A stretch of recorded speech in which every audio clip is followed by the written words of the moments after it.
আসসালামু আলাইকুম রহমতুল্লাহ। সুপ্রিয় দর্শক শ্রোতা, আপনারা নিশ্চয়ই ভালো আছেন। আপনারা ইতিমধ্যে সবাই অবগত যে বাংলাদেশ থেকে আওয়ামী লীগের রাজনীতিকে নিষিদ্ধ করা হয়েছে, তাদের রাজনৈতিক কার্যক্রমকে নিষিদ্ধ করা হয়েছে এবং বিচারিক কার্যক্রমের মধ্য দিয়ে আওয়ামী লীগকে নিষিদ্ধ করার প্রথম ধাপটি ইতিমধ্যে সম্পন্ন হয়েছে। বাংলাদেশে দেখেন, এই বিষয়ে দু একটি কথা বলার জন্য, বিশেষ করে রাজনৈতিকভাবে বিএনপির আজকের যে ঐতিহাসিক যে একটি ভুল তারা করলেন, সেটাকে একটু এক্সপ্লেন করার জন্যই আজকের আমার এই ছোট্ট ভিডিওটা। দেখেন, ছাত্র জনতার নির্ঘুম রাত গতকালকে থেকে তাদের আম, শাহবাগ, ঢাকা ইউনিভার্সিটি, যমুনা আর সামনে যে সংঘবদ্ধ হওয়া, তারা একটি দাবি নিয়ে অগ্রসর হচ্ছিলেন এবং একটা দাবির সপক্ষে তারা স্লোগান আন্দোলন করছিলেন অত্যন্ত সুশৃঙ্খলভাবে। সেখানে কোনো হতাহত, নিহত বা কোনো আম, আহ, আহ, এমন কোনো কার্যক্রম বা আইন শৃঙ্খলা পরিপন্থী কোনো কার্যক্রম হয়নি। অত্যন্ত সুশৃঙ্খলভাবেই তারা স্লোগানে স্লোগানে মুখরিত করেছে ঢাকাবাসীকে। এবং তাদের এই আন্দোলন, তাদের এই ব্লকেড, তাদের যে দাবি আদায়ের, যে আওয়ামী লীগের নিষিদ্ধকরণের দাবি আদায় পরবর্তীতে গোটা বাংলাদেশে বিভিন্ন অঞ্চলে ছড়িয়ে পড়েছে। আমরা দেখেছি বিভিন্ন জায়গায় ব্লকেড এবং চিটাগাং আমরা দেখলাম।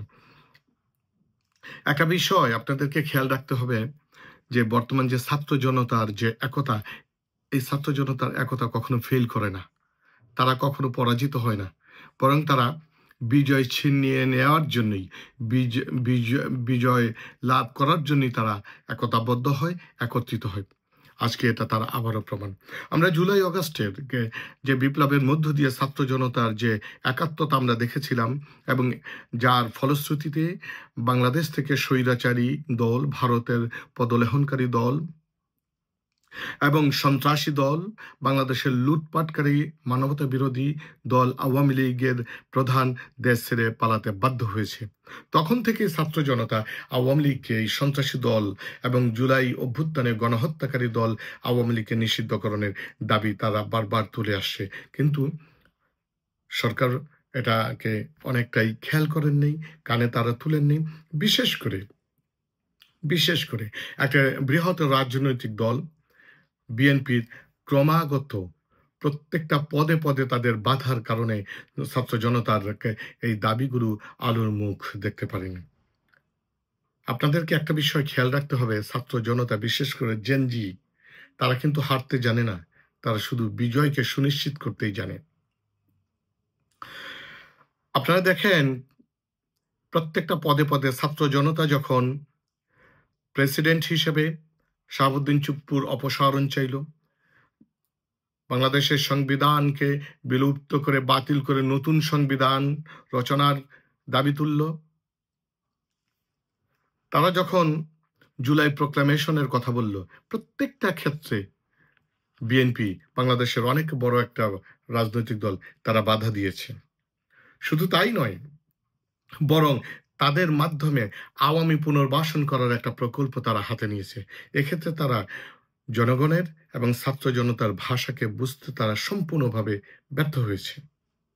বিশেষ করে আমি যদি আজকের আমার এই ভিডিওটা মেনলি গতকালকের থেকে শুরু করে আজকের এই 24-36 ঘন্টার একটা ছোট্ট একটা অ্যানালাইসিস, খুব বেশি না, মাত্র 8-2-1 মিনিটের মধ্যে আমি কথাটা শেষ করব। সেটা হলো, দেখেন, ছাত্র জনতা যখন অত্যন্ত সুশৃঙ্খলভাবে তাদের দাবি আদায় করার জন্য স্লোগান দিচ্ছে, একত্রিত হচ্ছে এবং গভর্নমেন্টকে একের পর এক আলটিমেটাম দিচ্ছে, সেক্ষেত্রে কিন্তু বাংলাদেশের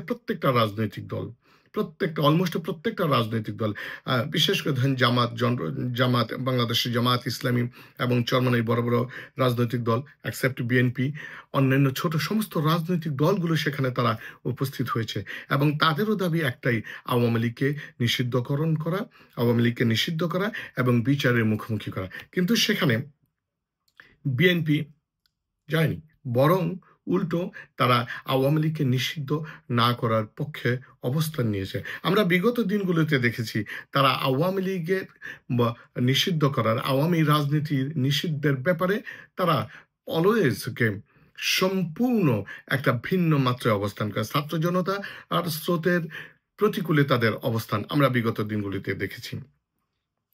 আপনি দেখেন, বিশেষ করে বিএনপির কিছু সিনিয়র লিডার, ধরেন বেগম খালেদা জিয়ার উপদেষ্টা ফজলুর রহমান, তারপর আমরা দেখলাম মির্জা আব্বাস, সালাউদ্দিন, তারপর হচ্ছে টুকু, আবার হচ্ছে দুদু, এরা সব সময় ছাত্র জনতাকে কটাক্ষ করে, উপেক্ষা করে, বিদ্রূপভাবে মন্তব্য করত যে তারা ছাত্র জনতা হারিয়ে গেছে, বিলীন হয়ে গেছে, তারা 1000 ছাত্র কেউ আর একত্রিত করতে পারবে না। তারা যে রাজনৈতিকভাবে কত অদূরদর্শী, কতটা পিছিয়ে পড়েছে, আজকের এই ঘটনা তার চূড়ান্ত সাক্ষী। তাদেরকে তাদের চোখে আঙ্গুল দিয়ে দেখিয়ে দিল যে ছাত্র জনতা কিভাবে পুনরায় একতাবদ্ধ হতে পারে, কিভাবে তারা দাবি আদায় করতে পারে, কিভাবে তারা একত্রিত হয়ে আওয়ামী লীগকে নিষিদ্ধ করতে পারে। তারা রাজনৈতিকভাবে, বিশেষ করে বিএনপি রাজনৈতিকভাবে অনেকটাই এক ঘরে হয়ে পড়ল। তাদের দীর্ঘদিনের রাজনৈতিক যারা বন্ধু, স্টেক হোল্ডার ছিল, যাদের সাথে তারা বিভিন্ন সময় একত্রিত হয়ে রাজনীতি করেছে, তারা আজকে ছাত্র জনতার কাতারে গিয়ে ছাত্র জনতার মিছিলে একতাবদ্ধ হয়ে তাদের সম্মতি জ্ঞাপন করেছে। ছাত্র জনতার দাবিকে ন্যায্য দাবি বলে তারা ফিল করেছে, ন্যায্য দাবি বলে তারা সমর্থন দিয়েছে। কিন্তু সেখানে বাংলাদেশের অনেক বড় একটা রাজনৈতিক দল বিএনপি তার উল্টো দিকে অবস্থান করেছে। ফলশ্রুতিতে কি হলো? ছাত্র জনতা তাদের দাবিটা কিন্তু ঠিকই আদায় করলো, মাঝখান দিয়ে বিএনপির রাজনৈতিকভাবে এই আওয়ামী লীগ নিষিদ্ধকরণের ব্যাপারে, দিল্লির আধিপত্যবাদের ব্যাপারে, জুলাই গণ অভ্যুত্থানের ব্যাপারে এবং জুলাইয়ের প্রক্লামেশনের ব্যাপারে, বিশেষ করে আওয়ামী লীগের যে হত্যাযজ্ঞ, জুলাইয়ের যে হত্যাযজ্ঞ এবং তাদের মানবতা বিরোধী অপরাধে তাদেরকে বিচারের সম্মুখীন করার ব্যাপারে তারা জনগণের ভাষা, বিএনপি জনগণের ভাষা, ছাত্র জনতার ভাষাকে বুঝতে সম্পূর্ণভাবে ব্যর্থ হয়েছে। তার রাজনৈতিকভাবে অনেকটাই কোণঠাসা হয়ে পড়বে। আগামী দিনের রাজনীতিতে আজকের এই ঘটনা দারুণভাবে ইম্প্যাক্ট ফেলবে। বিশেষ করে আমি আবারও বলতেছি, বিএনপিকে সামনের ব্যাপারে ছাত্র জনতার পালস, তারা যে ব্যর্থতার পরিচয় দিচ্ছেন, ছাত্র জনতার পালস বুঝতে এবং জনগণের মনের ভাষা, মুখের ভাষা এবং তাদের চাওয়া পাওয়া বুঝতে যে তারা ব্যর্থ হচ্ছে, এটার জন্য তাদেরকে অনেক চড়া মূল্য দিতে হবে। পরিশেষে আমি যে কথাটা বলতে চাই, বিএনপিও অনেক বড় একটা রাজনৈতিক দল, তারা জনগণের জন্যই রাজনীতি করে, তারা জনগণের কল্যাণের জন্যই রাজনীতি করে। এটাই যদি তাদের মুখ্য উদ্দেশ্য হয়ে থাকে, তাহলে আমরা বলতে চাই, ছাত্র জনতাও বলতে চায় যে ভারতীয় আধিপত্যবাদকে নিজেদের মধ্যে লালন করে কখনো বাংলাদেশে তারা ফুল ফ্লেজে এবং পুনরায় আগের মতো রাজনীতি বিএনপির পক্ষে করা এখন আর সম্ভব হবে না।